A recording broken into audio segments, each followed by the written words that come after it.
Hello everyone. आज हम class 11 math sequence and series का एक new topic geometric mean discuss करेंगे। ज्योमेट्रिक मीन क्या होता है, कैसे कैलकुलेट करेंगे, इसको अच्छे से एक बार समझना है आपने। तो ज्योमेट्रिक मीन क्या होगा आपका? ज्योमेट्रिक मीन क्या होता है, जैसे मैं आपको दो नंबर लेके चलो एक बार, ए एंड बी, और ए और बी के बीच में एक एक्स है, और मैं बोलता हूँ ये तीनों है ना आपस में कैसे हैं, मतलब ज्योमेट्रिक प्रोग्रेशन में, मतलब जीपी में। ठीक है, तो जीपी का मतलब क्या हुआ? जीपी का मतलब क्या होगा कि एक्स अपॉन ए, इसका रेशियो वो इक्वल होना चाहिए इसके रेशियो की, बी अपॉन एक्स। मतलब ये तो मतलब है इसका रेशियो और इसका रेशियो आपस में इक्वल होना चाहिए, और मुझे एक्स फाइंड आउट करना है। क्या फाइंड आउट करना है? एक्स। तो मैं एक्स कैसे कैलकुलेट करूँगा? तो यहाँ से देखो, मैंने इसका रेशियो, इन दोनों का रेशियो, इन दोनों का रेशियो आपस में इक्वल कर दिया। ज्योमेट्रिक मीन ये तो होता है आपका, बस ज्योमेट्रिक प्रोग्रेशन। जैसे मान लो ये लिखा है आपके सामने कुछ नंबर का 2, 4, तीनों कैसे हैं? ज्योमेट्रिक प्रोग्रेशन में। ठीक है, तो मैं कैसे वो 4/2 का रेशियो इक्वल होना चाहिए 8/4 के रेशियो के। ठीक है, 4/2 का रेशियो इक्वल टू 8/4 के रेशियो इक्वल होना चाहिए। तो इसको कट करेंगे, 2 2 जा 2 1 जा 2 2 जा 4, इसको कट करेंगे 4 1 जा 4 4 2 जा 8। तो दोनों का इक्वल हम बोल सकते हैं कि ये सीक्वेंस कैसा है, एक ज्योमेट्रिक प्रोग्रेशन है। तो मैं क्या कर रहा हूँ, इस एक्स की, तो मैंने क्या करना है, यहाँ से क्रॉस मल्टीप्लाई करो, x x x square equals to a into b. तो एक्स कैसे निकाला हमने? यहाँ से एक्स निकालेंगे तो कैसे निकालेंगे? अंडर रूट में ए बी। तो ये दो नंबर के बीच, मतलब दो नंबर के बीच में एक नंबर मुझे फाइंड आउट करना था, ये मैंने कैलकुलेट किया अंडर रूट में ए बी। इसे बोलते हैं ज्योमेट्रिक मीन। मतलब मीन का मतलब क्या होता है? दो नंबर बीच का एवरेज ही तो होता है इसका मतलब, कि दो नंबर के बीच का। जैसे मैं अर्थमेटिक प्रोग्रेशन के अंदर जैसे एक सीक्वेंस लिखता हूँ, 2 3 4 है, ये तीनों कैसे 1 2 3 4 लिख लो आप, 1 2 3 4।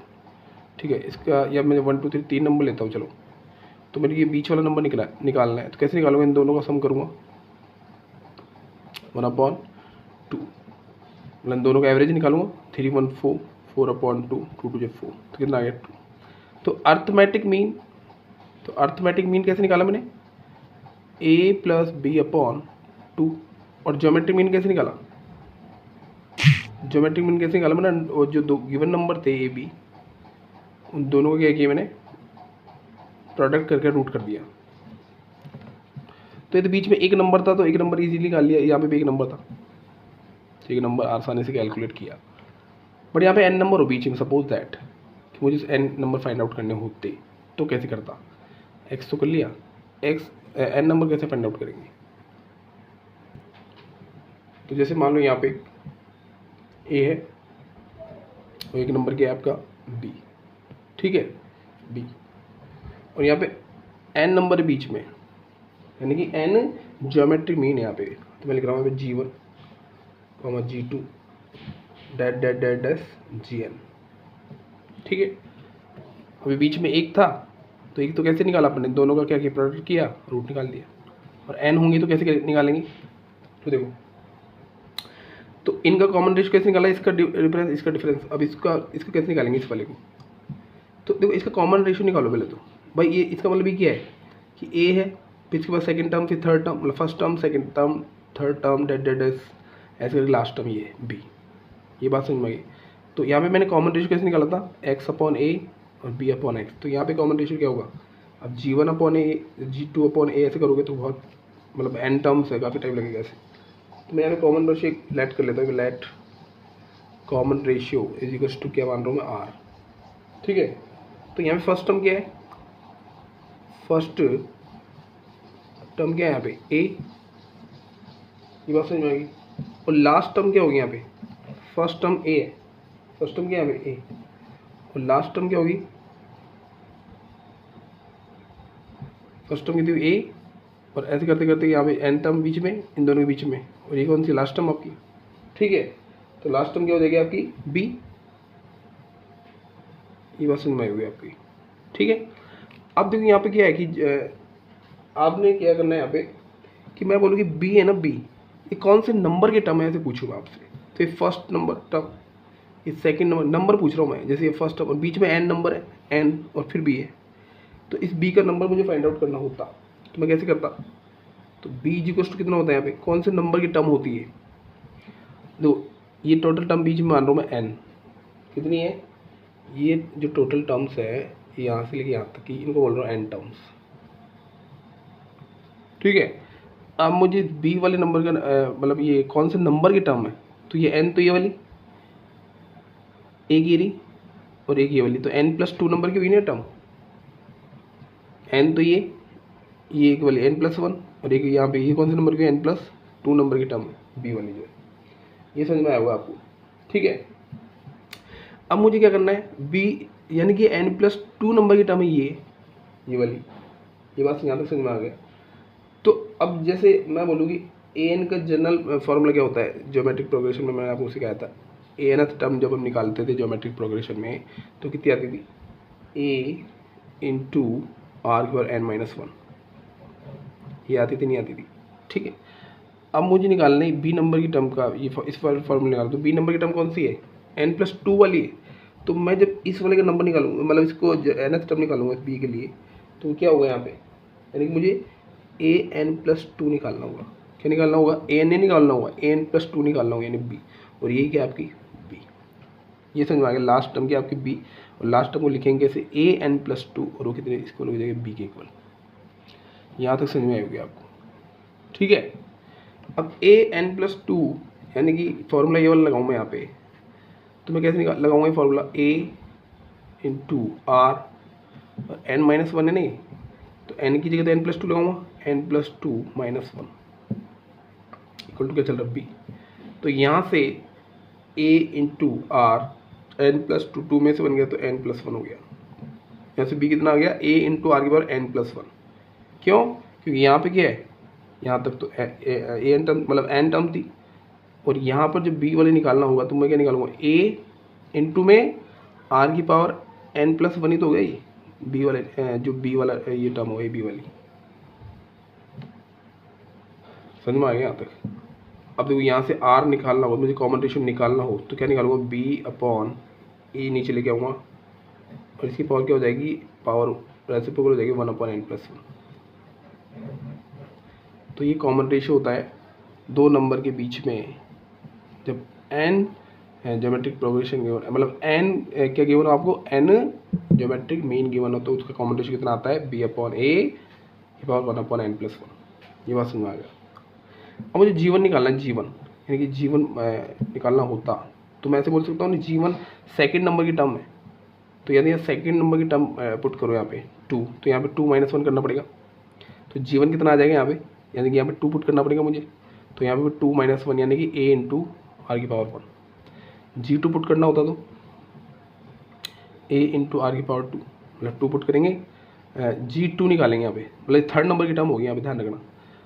मतलब ये g1 है फिर g2 है, तो g2 वैसे तो 2 है यहाँ पे, लेकिन ये यहाँ से काउंट करूँ 1 2 3, तो थर्ड नंबर की टर्म होगी ना ये, तो थर्ड के लिए तो यहाँ पे 3 तो लगाना पड़ेगा मुझे, 2 मत लगाना, यहाँ पे 3 लगाना होगा यदि g2 निकालना है। तो g3 निकालना होगा तो g1 g2 g3, तो a इंटू, देखो मैंने 3 लगाया ना यहाँ 3 लगाया था इस फॉर्मूले में, 3 - 1 है 2 आया, और थर्ड वाली निकालूंगा तो a इंटू आर की पावर 3, यानी g1 है तो 1 आ रहा है, 2 है तो 2 आ रहा है, 3 है तो 3 आ रहा है। बट ऐसा इसमें नहीं होता है ना, अपन जब सीक्वेंस करते थे ज्योमेट्रिक प्रोग्रेशन का तो एक कम आता था, यानी कि मैं जब सेकंड नंबर की टर्म निकालता था तो यहाँ पे 1 आता था, थर्ड निकालता था यहाँ पे 2 आता था। लेकिन इसमें क्या होगा, a और b तो हमें पता होगा, और बीच की जब टर्म निकालनी होगी तो g1 जब निकालना हो तो a इंटू आर की पावर 1, g2 जब निकालना हो तो a इंटू आर की पावर 2, और g3 निकालना हो तो a की पावर r3, और gn निकालना हो तो a इंटू आर की पावर n, ठीक है, समझ में आ गया। और b निकालना होगा तो a इंटू आर की पावर n+1, वो भी बताया मैंने यहाँ पे, a इंटू आर की पावर n+1। ये अब समझ में आ गया आपको अच्छे से। g1 निकालना है, g2 निकालना है, g3 निकालना है, gn निकालना है, b निकालना है, तो a इंटू आर की पावर n+1, ठीक है, समझ में आ गया अब आपको। अब जैसे मैं क्वेश्चन के थ्रू एक प्रैक्टिस कराता हूँ आपकी, जिसमें एग्जाम्पल से आपको क्वेश्चन के थ्रू समझाता हूँ। एक एग्जाम्पल हमारे सामने, जैसे मैं बोलूँ कि आपके सामने एक क्वेश्चन है 3 या फिर कोई एक नंबर लेते हैं अपन, हाँ मैं बोलूँगा 3 और 81, ये 2 नंबर लिए। इसके बीच में G1 और G2 की वैल्यू निकाल के बताओ आप, 2 ज्योमेट्रिक मीन निकाल के बताओ G1 और G2। तो देखो पहले तो कॉमन रेशियो तो आपको निकालना पड़ेगा। तो R, अभी मैं कॉमन रेशियो का फॉर्मूला बताया था, B/A की पावर 1/n+1। ठीक है, ठीक है। अब देखो यहाँ पे n कितना है, अब n कितना है यहाँ पे, तो n क्या होता है, बीच में कितने नंबर ऑफ टर्म्स है, 2 है ना यहाँ पे, G1 G2, तो दो यहाँ पे 2 पुट करेंगे। और b कितना है, b 81 है, तो r कितना आएगा आपके पास, 81/3 1/2 + 1, n की वैल्यू कितनी है, 2। n बीच वाले लेंगे ये 1 और 2, ठीक है, तो 2 + 1, ठीक है। क्योंकि जो फॉर्मूला ड्राइव किया ना हमने, ये वाला यहाँ से लेके जो मैं कर रहा था, ये n, ये बीच में a और b के बीच में n ज्योमेट्रिक मीन है यहाँ पे। n कितने में हो सकता है, 100 200 300, आपसे कुछ भी पूछ सकता हो कि a और b के बीच में 5 ज्योमेट्रिक मीन निकाल के बताओ, 6 निकाल के बताओ, 100 निकाल के बताओ, 200 निकाल के बताओ। तो ये इस फॉर्मूले से आप इजी कैलकुलेट करोगे। पहले आपको r कैलकुलेट करना होगा, r जैसे कैलकुलेट करेंगे फिर आपको G1 जो भी नंबर का ज्योमेट्रिक मीन पूछेगा, G3 पूछिए, G10 पूछिए, G10 G11 जो भी नंबर का पूछेगा, उस फॉर्मूले में यहाँ पे वैल्यू पुट करके अपन ने कैलकुलेट कर लेना है। ठीक है, तो उसके लिए कॉमन रेशियो तो पता होना चाहिए ना आपको। तो इसको कट करो एक बार, ये कट होगा कितनी बार, ये कट होगा आपका 27 टाइम, 1/3।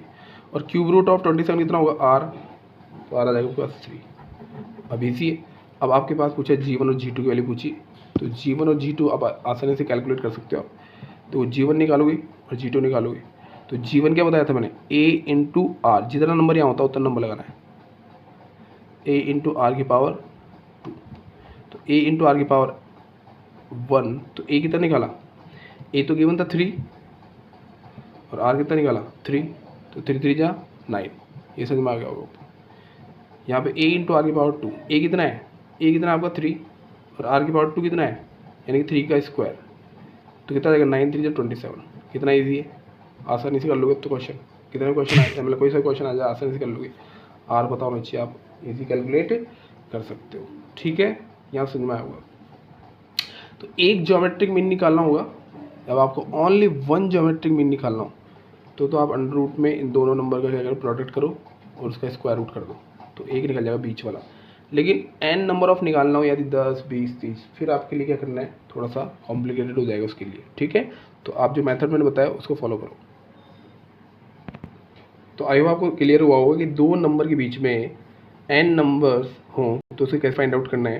तो आपको कोई सी भी नंबर दे सकता है कि 2 नंबर के बीच में मतलब 3 नंबर निकालो, 6 नंबर निकालो, 10 नंबर निकालो, 20 नंबर निकालो, तो आप आसानी से इसको कैलकुलेट कर सकते हो। तो G1 G2 ये सब क्या है, n नंबर्स है। कितने नंबर्स है, n टर्म्स, या n टर्म्स बोल सकते हैं आप। यहाँ पे मैं आपको समझा दिया। अब इस क्वेश्चन के थ्रू आपको समझाता हूँ और अच्छे से।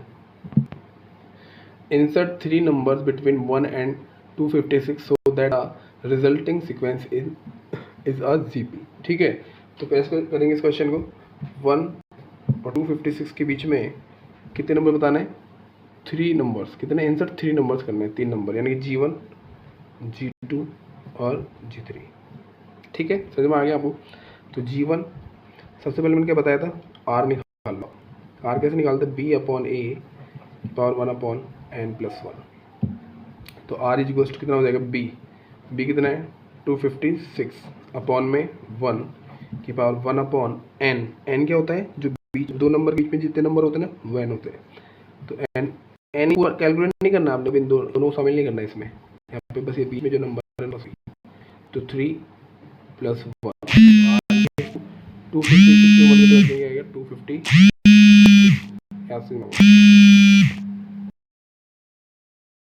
बस 256 की पावर 1/4। तो इसका कहना 1/4, यानी कि यहाँ पे क्या करना है, 256 की पावर 1/4। जैसे 256 की पावर 1/2 होता तो इसका मतलब स्क्वायर रूट। तो इसका 2 बार इसको करना अपन को। 256 का होता है एक बार 16 आएगा और 1 टाइम ऐसे लिख सकता हूँ मैं, 256 पावर 2 की पावर 1/2 पावर मल्टीप्लाई होती है। तो 256 की पावर 1/2 का मतलब हो गया 16, और 16 की पावर को अगेन 1/2 करूँगा, यानी कि वापस से उसका स्क्वायर रूट करूँगा तो आएगा 4। तो आर कितना आ गया हमारे पास 4। ठीक, अब आपसे पूछे G1 G2 G3, तो G1 कितना होगा, G2 क्या होगा, G3 क्या होगा, तो ये a इंटू आर की पावर 1, a इंटू आर की पावर 2, a इंटू आर की पावर 3।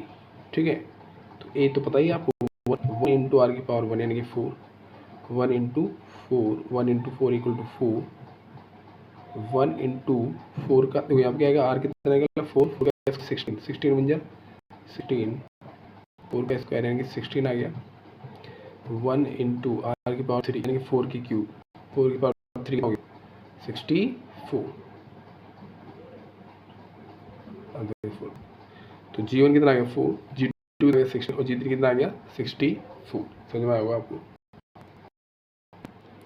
देखो इस क्वेश्चन के अंदर आपने जैसे G1 G2 G3 मान लो आप सपोज दैट कि आप ये फॉर्मूला भूल जाते कि अभी क्या फॉर्मूला था, आर से निकालते हैं कि हो नहीं रहा आपसे, मान लो सपोज दैट, तो आप क्या करो, इसको एक मेथड से और कर सकते हो, वो मेथड आपको बताता हूँ। इसी क्वेश्चन के लिए बता रहा हूँ मैं, मतलब insert 3 number between 1 and 256 so that the resulting sequence in GP. अब मान लो आपके सामने कोई सब नंबर आ जाएगा, अभी 3 बोला है, मान लो 6 बोले 10 बोले, कितना भी बोलेगा ना, तो कैसे करना वो मैं बताता हूँ यहाँ पे अच्छे से देखने के बाद।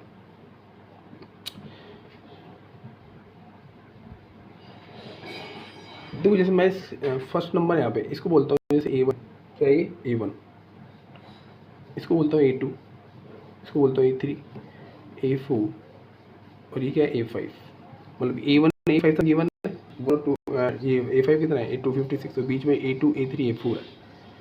तो आप GP का मतलब कैसे सीक्वेंस कैसा है, पूरा किसमें G में, और GP की nth टर्म आपको बताइए, AN इक्वल्स क्या होता है A इंटू आर की पावर n माइनस 1, ये भी आपको पता अच्छे से, A इंटू आर की पावर n माइनस 1। ठीक है, अच्छा A1 कितना गिवन है 1, A5 कितना है 256, A2 निकालना है, तो A2 क्या होता है फॉर्मूला, इस फॉर्मूले में वैल्यू पुट करूँ 2, मतलब 2 n की वैल्यू 2 है ना यहाँ पे, तो यहाँ 2 पुट करेंगे, अब तो यहाँ पे भी तो 2 पुट करना पड़ेगा, तो 2 से बन गया तो 1, तो A इंटू आर की पावर 1 होगा। ऐसे A2 पुट करोगे आप A इंटू आर की पावर 2, ऐसे आप A3 पुट करेंगे A इंटू आर की पावर 2, A3 में तो 2।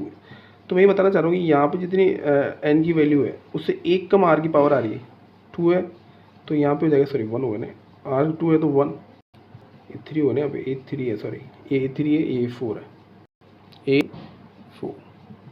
A4 है, ये A2 है, A3 A4, तो 3 से 2 गया, 4 से यहाँ पे 3 आएगा, सॉरी समझ में आएगा। तो यहाँ पे A2 कितना आया A इंटू आर की power 1, A3 A into r की पावर 2। ठीक है, और A4 कितना है आपके पास A इंटू आर की पावर 3।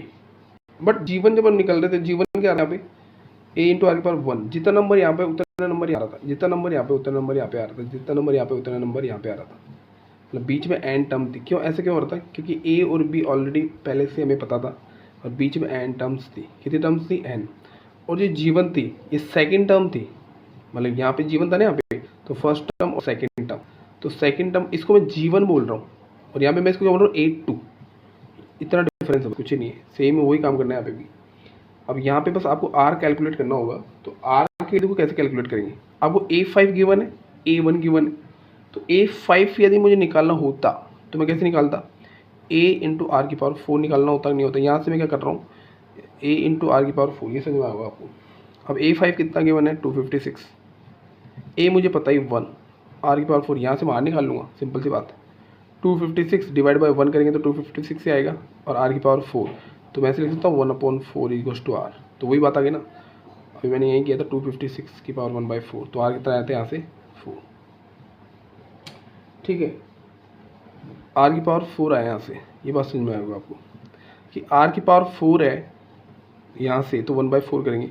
वैसे देखो एक बात यहाँ पे ऑब्जर्व करना होगा आपको कि यहाँ पे आर की पावर 4 है, तो मैं एक बार इसको ऐसे लिख सकता हूँ ना, आर स्क्वायर की पावर स्क्वायर। ठीक है, थोड़ा मैं समझाना चाह रहा हूँ यहाँ पे आपको कि 256 is equals to 1 into r square की पावर स्क्वायर, तो मैं इसको लिख रहा हूँ आर स्क्वायर की पावर स्क्वायर, आर की पावर 4 को क्या लिख रहा हूँ मैं, आर स्क्वायर की पावर स्क्वायर यहाँ पे। तो एक बार मैं क्या करूँगा, इसको एक बार इसको इस तरफ सेंड करूँगा तो ये आएगा 256 का रूट, यानी ऐसे आर स्क्वायर, तो आएगा r square is equals to 16 आएगा। यदि मुझे आर निकालना हो तो प्लस माइनस 4 आएगा। क्या आएगा? Plus minus 4। तो अभी मैंने इसका आंसर निकाला था यहाँ पे 4 16 और 64, 4 16 और 64 निकाला था ना यहाँ पे। अच्छा, यदि मैं आर के लिए -4 लूँगा ना यहाँ पे, तो इसके आगे माइनस का साइन लग जाएगा सबके आगे। हाँ ठीक है, ये बात समझ में आएगी। तो देखो यहाँ से मैंने आर निकाल लिया, यानी प्लस माइनस 4 बोलना चाहिए मुझे यहाँ पे। क्या बोलना चाहिए? Plus minus 4। ठीक है, अब देखो, अब आर क्या आ गया? Plus minus 4। तो अब बस यहाँ पे A2 A3 A4 ये 3 टर्म कैलकुलेट करनी में। A2 A कितना? 1 इंटू आर की पावर 4, यानी कि जब मैं प्लस का 4 लेता हूँ, आर इक्वल टू प्लस का 4, तब तो हमारे पास क्या रिजल्ट आएगा जो हमने अभी कैलकुलेट किया था। A2 कितना आ जाएगा आपका? A2 आ जाएगा आपका यहाँ से कितना आएगा? ये अभी कैलकुलेट किया ना हमने 4। A3 कितना आएगा? 16। और A4 कितना आ जाएगा? A4 आ जाएगा आपके पास 64। और जब आर इक्वल टू माइनस लेंगे आप, तो सबके आगे माइनस लगा देना, बस क्या लगा देना? माइनस। ठीक है, तो r is equal to minus का 4 जब लेंगे आप, तो A2 कितना आएगा आपके पास? तो A2 आएगा आपके पास A इंटू आर की पावर 1। तो ये तो सॉरी, यहाँ पे पावर 1 है, तो -4 की पावर 1 हो तो -4 हो जाएगा। A3 निकालेंगे ना, A3, तो A3 में स्क्वायर है तो प्लस का 16 आएगा यहाँ पे, ना कि माइनस का 16। ठीक, यहाँ मिस्टेक हो गई एक मेरे बोलने में, कि यहाँ पे A3 जब निकालेंगे ना तो माइनस फिर प्लस, A4 जब निकालेंगे तो माइनस का साइन वापस आएगा। क्यों? क्योंकि पावर कैसे हो जाएगी आपकी? बार वापस से ऑड होगी। ऑड में नेगेटिव नेगेटिव रहता है। 64। तो ये आर इज इक्वल टू -4 के लिए, और ये आर इक्वल टू प्लस का 4 के लिए। समझ में आ गया आपको अच्छे से? यहाँ तो कोई दिक्कत नहीं होनी चाहिए। मिलते हैं जल्दी नेक्स्ट वीडियो में, तब तक के लिए मस्त रहें, बाय, टेक केयर।